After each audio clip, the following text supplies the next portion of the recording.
害怕听到车子很快的声音，或者是听到 brake 的声音。我是一个非常爱美的人，就是还是过不了自己那一关。出门就会尽量的把自己的疤痕都全部都遮起来，然后自己也害怕人家盯着我的伤疤。我会尽量的回避，不想要再去经过同一段的地方，然后再回想到当天发生的事情。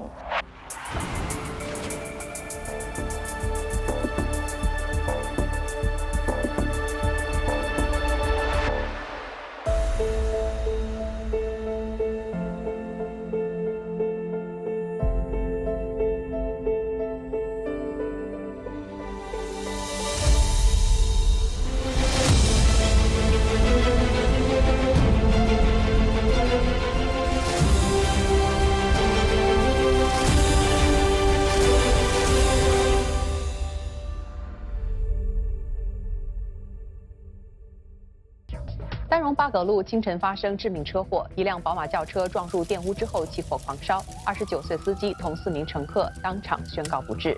据了解，司机的未婚妻试图救人，结果身体严重烧伤。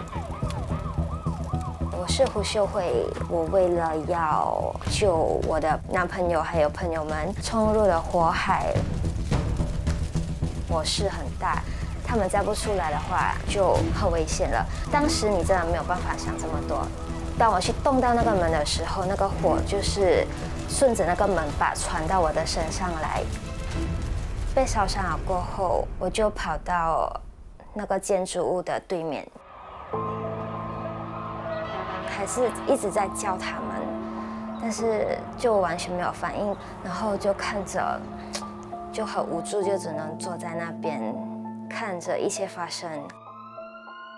救护车也很快就到了，然后我还记得那个时候我跟他们讲，哦，你不要打电话给我妈妈，因为我不想让她担心。当时候还没有察觉自己其实烧伤是非常严重，是会有生命危险的。之后我就不记得任何事情了。I'm Jana Jyoti. I was senior consultant plastic surgeon at the Singapore General Hospital. That year I was on call. I had a call from the hospital saying that someone had got burnt. So obviously at that point I didn't know what was happening. I turned up to see her and realized this is a major burns. She could become very critically unwell very soon. She had extensive burns throughout the whole body. In her case, almost 80% that was burnt. I was Rabi, primary surgeon looking after her. As soon as she comes into hospital, we are taking her to an operation to clean out her wounds, and she is sedated. So we're giving her very, very strong painkillers, try and prevent her from getting an infection. Without so much of her skin on board, it's very likely that she can become susceptible to an infection. So a small infection can trigger you off. Well, anyone with that level of burns, that percentage of burn, I would say, the survival chances are low. 我是秀慧的妈妈江美爱。当时我是在睡梦中被电话吵醒了。电话那一方他就说：“你女儿发生意外，你能来医院吗？”我就在那边就崩溃了，我就在那边哭了。我们就赶去医院，医生跟我说她在里面已经昏迷了，你女儿有生命危险，我马上晕下去了，我就跌了。那13天里面，她在 ICU 那个很煎熬，当时的情况太心痛了，很心痛。她可以烧到这样，在 ICU 的时候，一天一天没有这样容易过，因为护士跟我说，这个在 ICU 里面随时就会走。女儿生死未卜。母亲心如刀割，对孩子的过往回忆涌上心头。胡秀慧是家中长女，从小就是父母的掌上明珠。来自马来西亚柔佛的她，从小喜欢唱歌，享受舞台。长大后在新加坡求学，也在新马两地跑歌台，甚至参加过本地歌台比赛。我能给秀慧。不只有一副好歌喉，面容姣好的她还当过空姐。然而，这场车祸的大火改变了她的人生。那时候真的觉得很痛，很不舒服，就是整身都在痛。然后就看一下自己，哇，我整身都被包起来，像木乃伊这样。其实那个时候有想过，为什么要救我？烧伤这么大的面积，也是会毁容啊。然后我的男朋友朋友们都不在了，就生活发生了很大的巨变。我觉得不要救我比较好吧，干嘛要救我？我还要受这种苦。但是就是在看到妈妈过后，所有的想法都改变了。不是为了自己，一定要为了我的妈妈、我的家人努力下去。在加护病房与死神搏斗2星期后，秀慧被转入新加坡中央医院烧伤部门的重护病房。在医院里的4个月，秀慧接受了30次清创与植皮手术。我是王义祥副教授，现任为新加坡中央医院整形科跟烧伤科的主任。烧伤分为3个级别，3级烧伤呢，就是已经烧到表皮跟真皮的全部，甚至到皮肤的脂肪那一层。2级跟3级烧伤的部分都需要切除掉。如果没有切除的话呢，那个皮肤就会产生细菌感染，这样就会对他们的生命产生危险。可是如果病人的皮肤好像已经烧伤到80%，我们就需要用到一些捐赠的皮肤，或者是一些人工皮，可是都是暂时性的。我们需要等到病人其他没有烧伤的部位复原了以后，再用那些部位的皮肤来补救那些已经烧伤的部分，所以整个过程会很长，病人也需要经过很多次手术。每1个礼拜我是会全身麻醉3次，就是会进到手术室里面啦。他们没有办法在我清醒的时候做这个换纱布的这个动作，我应该会痛死。只是有时候开完刀了过后会很痛，痛到在那边哭。其实是有抱着一点期待的，就是会觉得哦，我这一次去手术了过后，我出来又变得更好了。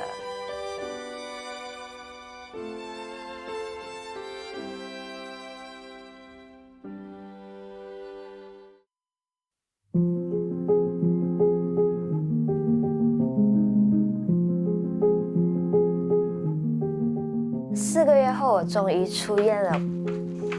回到家真的很好，但是我觉得自己还是过不了自己那一关吧，因为我知道，不管怎样，还是会跟以前不一样。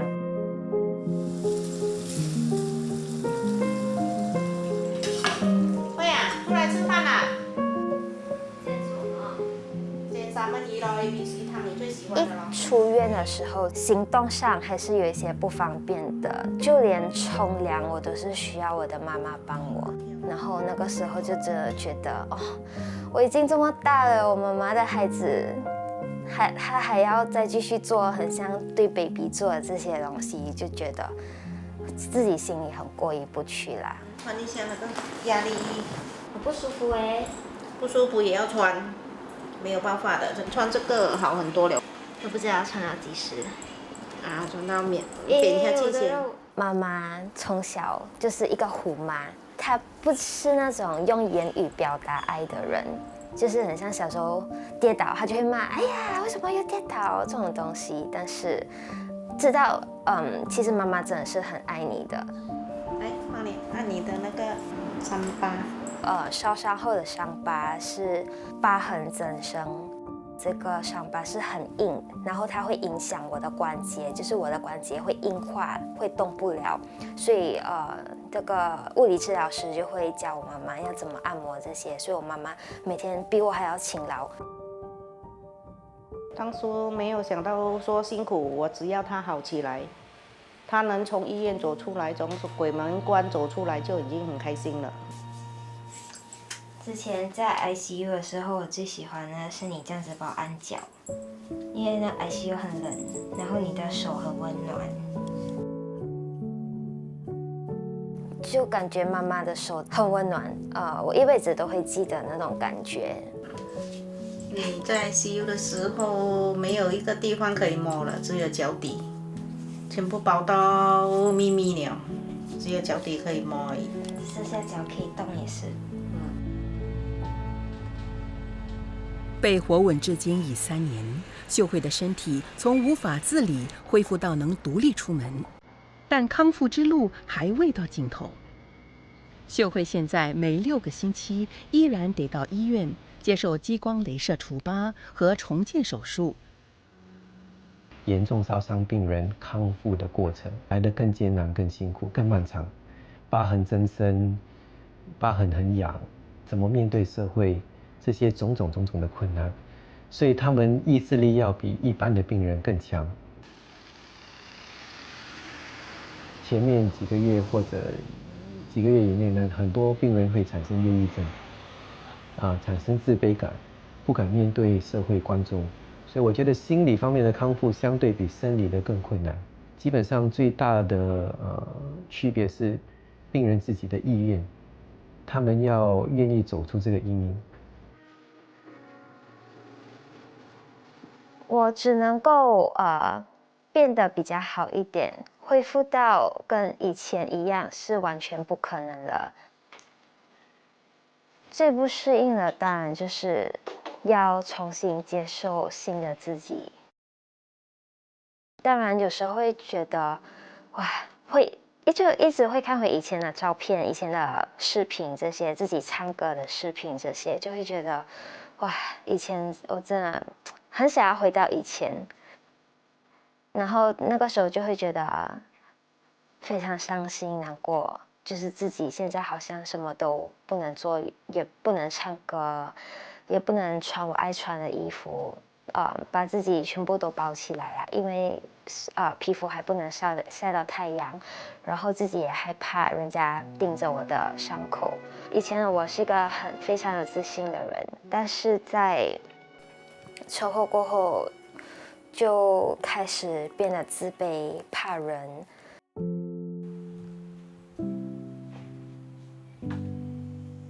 这2年的生活可以用从天堂到地狱来形容，就是在自己最好的年代、最好的年龄，体力最好，也是最漂亮，然后又有一份工作，然后又有爱的人，家庭也和睦，就是在自己最美好的一段时间，但是就是在一夜之间什么都没有了。我还在跟自己和解当中，因为自己还没有办法接受，就是身上的伤疤。这个过程当中，也是从朋友那里得到了很多的鼓励。文思是秀慧在新加坡求学时期就认识的10年挚友。意外发生后，每1、2个月，他都会到秀慧家中聚一聚，陪伴好友。因为在这么亲、这么好的一个朋友身上发生的这件事情，其实是从来没有想过的。老实说，我能做的真的也只有陪伴他，陪他说说话、聊心事。有些可能他没有办法对家人开口的话，我希望我可以当他的聆听者。可是我们还是因为看到你喜欢。我喜欢打撸吗？不懂，可是我没有拿到打撸。其实我当时还不太敢问他，意外的事情或者他现在心情怎么样。可是反而是他自己提起，问我有没有去Jonathan 的葬礼啊之类，问我什么情况，问了我他想要知道的东西。然后，所以其实我很复杂，是觉得他很勇敢。但另外一方面，我也是很开心，是觉得，他真的接受了这件事情，因为只有接受了，你才能更好的去面对跟走出来。这一部分会被算是抽掉，抽脂哦，因为之前他 transfer 那个 skin 从另外一个地方，他把那些 fats 全部一起 transfer 过来哦。我还记得我在他的房间，是我要帮他换衣服之类的，我才惊觉到原来被烧伤是有这么多事情不能做的。抽这里啊，还有那。我一开始只是以为可能皮肤很痛，然后很多手术要做植皮，这是大家都懂的嘛。但我从来不知道它会影响一个人的作息。我还记得他那时候他的左边比较严重，他连举手这样手伸直可能都不太行，所以更不要讲说就是手伸去后面，可能自己换衣服之类的。然后看他到现在可以自己自理，可以自己做一些平常人看起来很普通的事情，是很替他开心。老实说，就算我的性格再乐观的话，没有我的家人、我的朋友、医院的这些团队的存在的话，我是没有办法一个人走到今天的。因为我得到了很多力量从他们的身上，所以我才能够这么勇敢，再继续面对我的人生。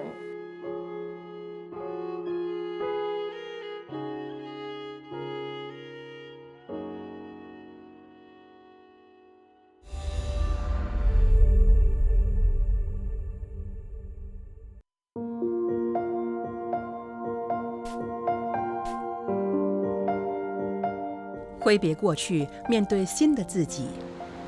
经过2年的身心调养，秀慧一步步挣脱内心枷锁，寻找生活新方向。在好友的邀请下，秀慧加入朋友的美容院，负责营销设计。学们都可以写在这里，说it's very clear that 他们想要做什么都可以在这里有。透过新工作，她慢慢找回自信。我会把这些 information 回去 consolidate 了，然后我回家会去准备。这个新的事业其实也是让我觉得自己还有用吧，也会很迫切的想要证明自己。这是什么来的？踏出舒适圈，积极学习新事物，向朋友讨教生意经，探索未来的各种可能性。其实我从以前开始就是比较向往做一个女强人，靠自己养活自己的家人，就是一件非常帅的事情。但是以前就会很担心去冒这个险，不敢去接受失败啊。然后在意外了过后，就会觉得，假如你现在不做的话，你要等什么时候？劫后余生，不留遗憾。这股信念推动秀慧重拾做一名企业家的梦想，着手建立服装生意。她上网利用人工智能工具学习配色，自己设计别样泳衣，希望为他人创造打破障碍的力量。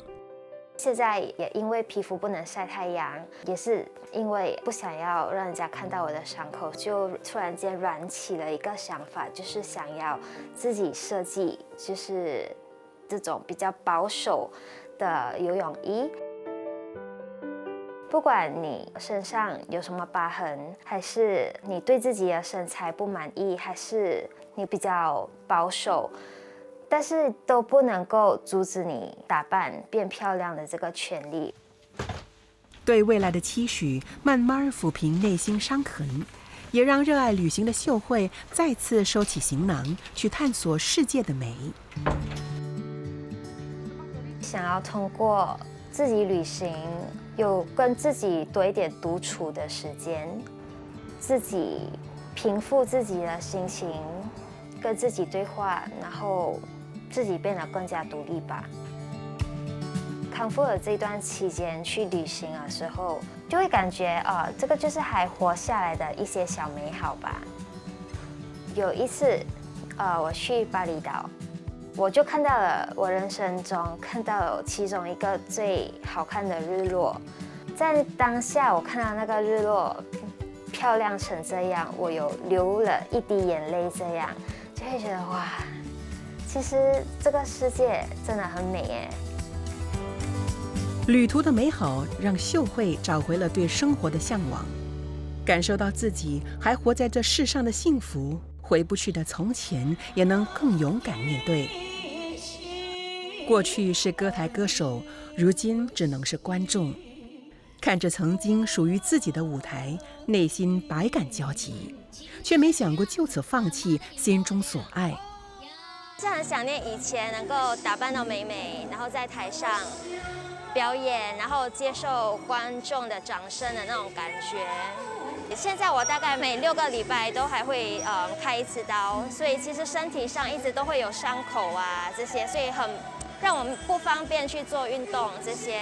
所以当我的这个治疗到一段落了之后，我会想要努力的运动，然后训练回我的丹田肺活量，然后也希望假如有人想听我唱歌的话，我可以最终再回到这个我喜欢的舞台上。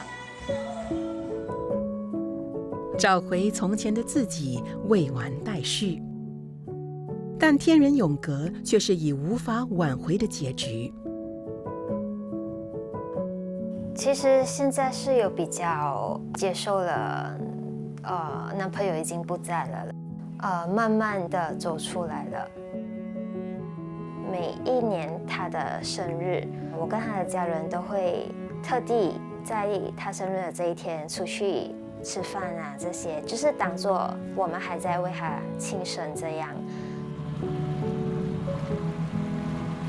当时我是冲进了那个火海，尝试的想要把他们救出来，但是没有成功。从来我都没有后悔过。假如我没有冲进去的话，我反而会更后悔。我不想要活在那种悔恨当中。他在我的生命上还是会有一个很特殊的位置。曾经很重要的人，也是一个遗憾吧。虽然人生有很多 ups and down， 可是我都会觉得所有的事情都是最好的安排。我不会排斥会有新的伴侣，就是顺其自然吧。这些经历都是你的故事，不管它是好的还是坏的，它们都是在你的人生当中非常重要的一页。